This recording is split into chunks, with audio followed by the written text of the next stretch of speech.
Meu apartamento era antigo.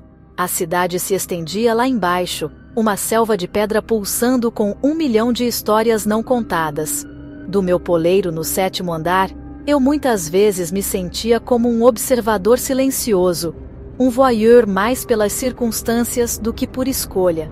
A chuva frequentemente riscava o vidro envelhecido da minha janela, distorcendo as luzes e formas do mundo lá fora. Era um lugar solitário, este apartamento, apesar do zumbido constante da vida logo além das paredes. O barulho da cidade era um rugido abafado e indiferente, um pano de fundo para minha existência silenciosa. Esta janela, minha principal conexão com o exterior, parecia um camarote particular, oferecendo uma apresentação noturna, sem roteiro. Bem em frente ao meu prédio, havia outro, uma imagem espelhada em tijolo e cansaço. E naquele prédio, perfeitamente alinhado com o meu ponto de vista, ficava o apartamento 12. A janela dele era o ponto focal das minhas observações acidentais. Sempre parecia escuro, perpetuamente envolto em uma penumbra impenetrável.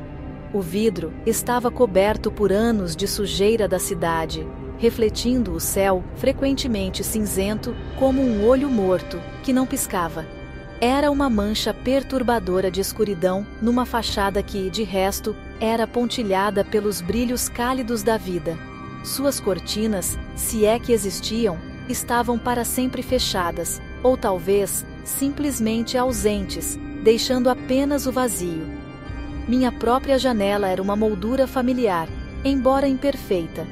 O velho parapeito de madeira estava lascado, e uma corrente de ar fraca e persistente sussurrava pelas frestas mal ajustadas. Eu conhecia o jeito como o sol da manhã incidia através dela, projetando longas sombras pela minha pequena sala de estar. Eu sabia como a luz do entardecer transformava as partículas de poeira em galáxias rodopiantes. Esta janela era um conforto, algo conhecido. No entanto, ela também emoldurava o mistério inquietante do apartamento 12. Às vezes, o vidro antigo ondulava, bem de leve, fazendo o prédio em frente parecer tremeluzir, vacilar, como se não fosse totalmente real. Eu geralmente me via atraído para a janela à noite. Era quando as luzes da cidade começavam a perfurar a escuridão que se aproximava. As sombras se esticavam e se aprofundavam, pregando peças nos olhos, transformando formas familiares em algo mais sinistro. A quietude profunda do meu próprio pequeno espaço contrastava fortemente com a vida fervilhante e anônima que eu imaginava se desenrolar no prédio do outro lado da rua.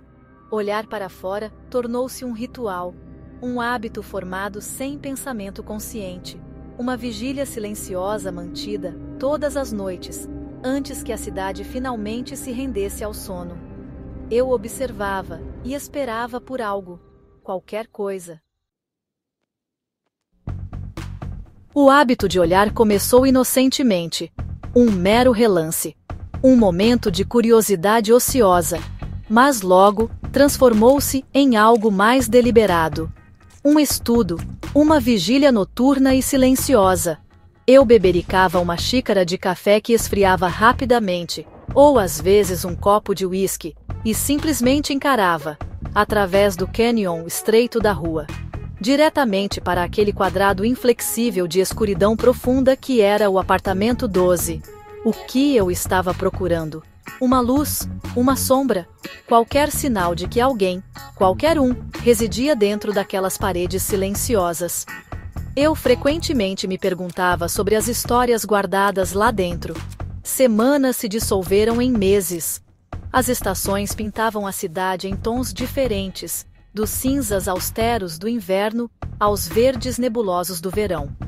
No entanto, a janela do apartamento 12 permanecia uma constante inabalável de nada. Nenhum brilho revelador de uma tela de televisão. Nenhuma silhueta fugaz movendo-se atrás do vidro. Nenhum indício de vida, nem mesmo a mais tênue sugestão. Era um vazio confiável. Outras janelas naquele prédio ofereciam vislumbres. Uma família jantando. Alguém lendo perto de um abajur.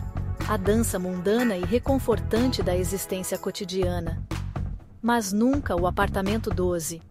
Ele permanecia teimosamente, perturbadoramente vazio.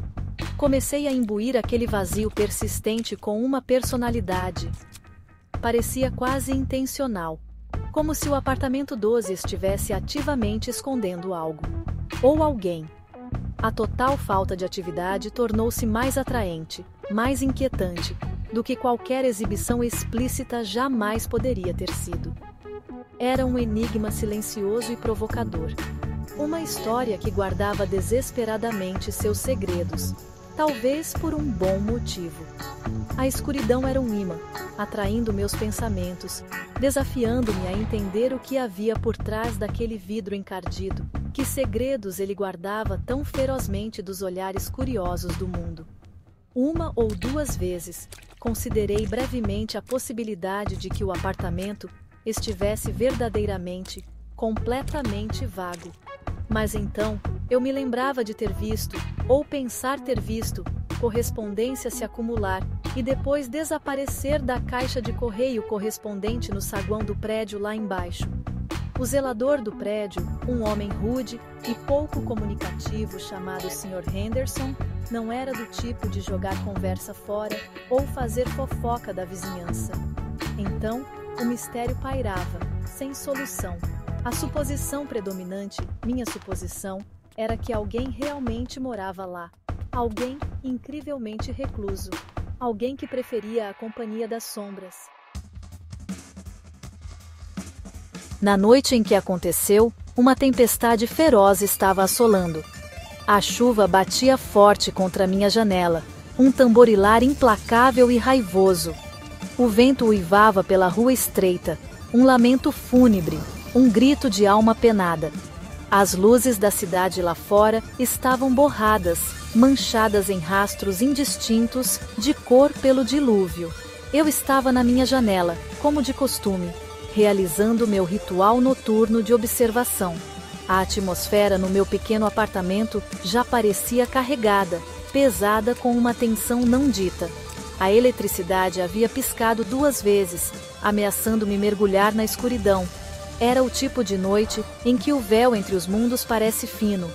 De repente, um brilho. Não as luzes do meu quarto, não um clarão de relâmpago. Era um movimento, do outro lado da rua, dentro do apartamento 12. Meu coração deu um solavanco. Pisquei, convencido de que meus olhos estavam me enganando. Eu os esfreguei com força. Inclinei-me mais perto do vidro, espiando através da água da chuva que escorria. A tempestade dificultava a visibilidade. Filetes de água escorriam como lágrimas pelo vidro, distorcendo tudo. Seria apenas um truque da luz atormentada? Um reflexo estranho do meu próprio quarto, fruto de uma imaginação hiperativa, alimentada pela fúria da tempestade? Então, se solidificou, inconfundível, uma figura, parada, nítida, na janela do apartamento 12. Era principalmente uma silhueta, parcialmente obscurecida pelo vidro imundo e pela penumbra profunda que sempre residia naquele espaço. Mas estava lá, alta, imóvel, impossivelmente, perturbadoramente parada. Eu congelei, minha mão ainda pressionada contra o vidro frio da minha própria janela. Minha respiração engasgou na garganta, um pequeno suspiro doloroso.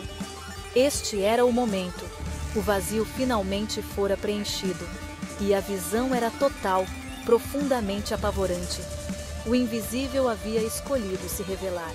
A figura não se moveu, nem 1 centímetro. Simplesmente ficou ali, uma sentinela sombria, virada para fora. Virada, parecia, diretamente para mim. Ainda estava escuro demais. A distância muito grande, a chuva muito forte para discernir quaisquer traços específicos. Mas a pura intensidade de sua presença irradiava pela rua, uma onda palpável de frio. Mesmo através da tempestade, através das camadas de vidro, eu senti uma sensação de estar sendo observado, verdadeiramente, atentamente observado. Pela primeira vez, Desde que comecei minhas observações noturnas, senti como se eu fosse o escrutinado, aquele sob o microscópio. Forcei a vista, tentando distinguir detalhes do homem na janela. Ele parecia pálido, ou talvez fosse apenas a falta de luz. Macilento, pensei, com uma quietude peculiar que era profundamente antinatural. Suas roupas, se é que se podia chamá-las assim, pareciam escuras, misturando-se às sombras que se agarravam a ele como uma mortalha. Sua cabeça estava inclinada, só um pouco, para um lado. Como se estivesse ouvindo atentamente algum som que eu não podia ouvir. Ou talvez estivesse esperando. Esperando porque eu não ousava imaginar. A chuva continuava seu ataque implacável, uma trilha sonora adequada para este quadro terrível e silencioso. Eu não conseguia desviar o olhar, paralisado pelo horror. Um profundo sentimento de pavor me invadiu, frio e sufocante. Não era apenas medo simples, era um mal-estar profundo, primitivo, que se instalou na boca do meu estômago. O ar no meu próprio apartamento, de repente, pareceu gélido, hostil. Senti-me totalmente exposto, vulnerável, como se o homem na janela pudesse ver através de mim, até o fundo da minha alma. Ele era mais do que apenas um vizinho finalmente aparecendo. Ele parecia um presságio, um arauto sombrio. O silêncio opressor que sempre emanara do apartamento 12, agora parecia carregado, malévolo, prenhe de coisas indizíveis. Os dias seguintes foram um tormento.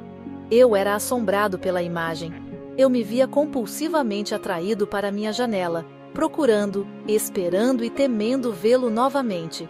Mas o homem havia sumido. A janela do apartamento 12 havia retornado ao seu estado usual de escuridão impenetrável. Ou será que não? Cada sombra, cada cintilação de luz parecia se transformar na forma dele por um instante apavorante. O sono tornou-se um luxo que eu mal podia me permitir. Minhas noites repletas de sonhos inquietantes com aquela figura imóvel, observadora. Finalmente, incapaz de suportar mais o suspense, decidi perguntar ao Sr. Henderson sobre o morador do apartamento 12. Tentei soar casual, indiferente. O Sr. Henderson, o zelador do prédio, parou de varrer e me olhou com uma expressão estranha, indecifrável. Apartamento 12?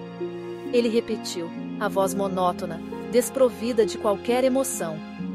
Ninguém mora lá há anos, há muito, muito tempo mesmo. Ele se apoiou na vassoura.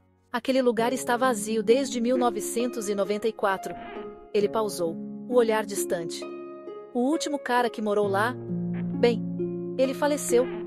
Lá mesmo no apartamento, perto da janela, disseram. Apenas ficou lá sentado, olhando para fora, até que... Um pavor gélido e nauseante me invadiu, mais frio que qualquer tempestade. A imagem do homem pálido na janela, o apartamento vazio, a verdade arrepiante, inescapável. Ele nunca partiu. Ele ainda estava observando.